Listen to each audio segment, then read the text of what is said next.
আবারও আগরতলা পশ্চিম থানার পুলিশের হাতে গ্রেফতার 3 কুখ্যাত চোর। জানা গেছে গত 5ই জুন আগরতলা লায়ন্স ক্লাবের সামনে এক বৃক্ষরোপণ অনুষ্ঠানে দেবী দত্ত বোস নামে এক মহিলা ওনার ব্যাগ রেখে বৃক্ষরোপণ অনুষ্ঠানে গাছ লাগাচ্ছিলেন। ঠিক সেই সময় সেখান থেকে ওই মহিলার ব্যাগ চোরের দল চুরি করে নিয়ে যায়। পরে ওই মহিলা আগরতলা পশ্চিম থানায় লিখিত আকারে একটি অভিযোগ দায়ের করেন। মহিলার এই অভিযোগ মূলে আগরতলা পশ্চিম থানার পুলিশ ভারতীয় দণ্ডবিধি 376 ধারায় একটি মামলা হাতে নিয়ে তদন্ত শুরু করে। অবশেষে শনিবার বামুটিয়া এলাকার রুবেল সরকার, জিবি চানমারি এলাকার প্রীতম দাস এবং কুমারঘাট রেল স্টেশন সংলগ্ন এলাকার স্বপন দেবনাথকে আটক করে থানায় নিয়ে আসে। পুলিশের জোর জিজ্ঞাসাবাদে 3 অভিযুক্ত ঘটনা স্বীকার করেছে বলে জানা গেছে। এই চুরিকাণ্ডে আরও বেশ কয়েকজন জড়িত রয়েছে বলে অভিযুক্তদের কাছ থেকে জানা গেছে। পুলিশ তাদের কাছ থেকে নগদ 5,970 টাকা, হাতঘড়ি, এটিএম কার্ড সহ আরও বেশ কিছু সরঞ্জাম উদ্ধার করতে সক্ষম হয়েছে। পুলিশ জানিয়েছে রবিবার ধৃতদের আদালতে প্রেরণ করা হবে। পুলিশের কাছে ধৃতরা স্বীকারোক্তি দিয়েছে তারা প্রতিনিয়তই মরণ ব্যাধি নেশা সেবন করে থাকে এবং প্রায় প্রতিনিয়তই নেশার টাকা জোগাড় করতে এই ধরনের চুরির কাণ্ড সংগঠিত করে গোটা শহর জুড়ে। তবে এই মামলায় পুলিশ বাকি অভিযুক্তদের গ্রেফতারের জাল বিস্তার করেছে বলে জানা গেছে। শনিবার সন্ধ্যায় সাংবাদিকদের মুখোমুখি হয়ে এই চুরিকাণ্ডের বিস্তারিত তথ্য তুলে ধরেন পশ্চিম আগরতলা থানার ওসি পরিতোষ দাস।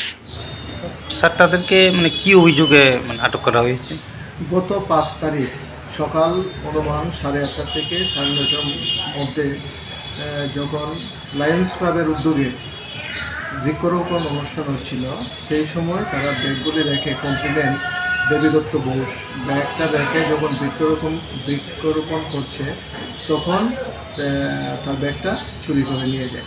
পরবর্তী সময় আমরা সিসিটিভি দেখে চোরকে আইডেন্টিফাই করি এবং তাদেরকে আমরা আটক করি।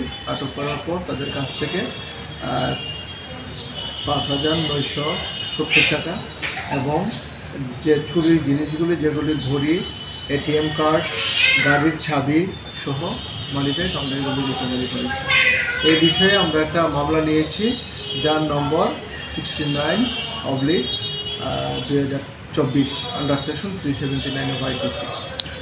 চুরি যাওয়ার সবগুলি টাকা কি উদ্ধার হয়েছে স্যার? না, চুরি যাওয়ার সবগুলি টাকা আমরা উদ্ধার করতে পারিনি। আমাদের ইনভেস্টিগেশন চলছে, তার সঙ্গে জড়িত যারা আছে তাদেরকে আমরা আটক করার চেষ্টা করছি।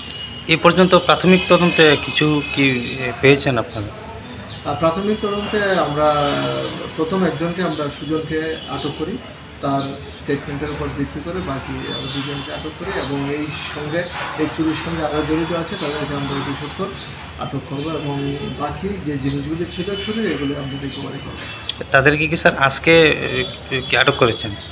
তাদেরকে আমরা আজকে আটক করেছি।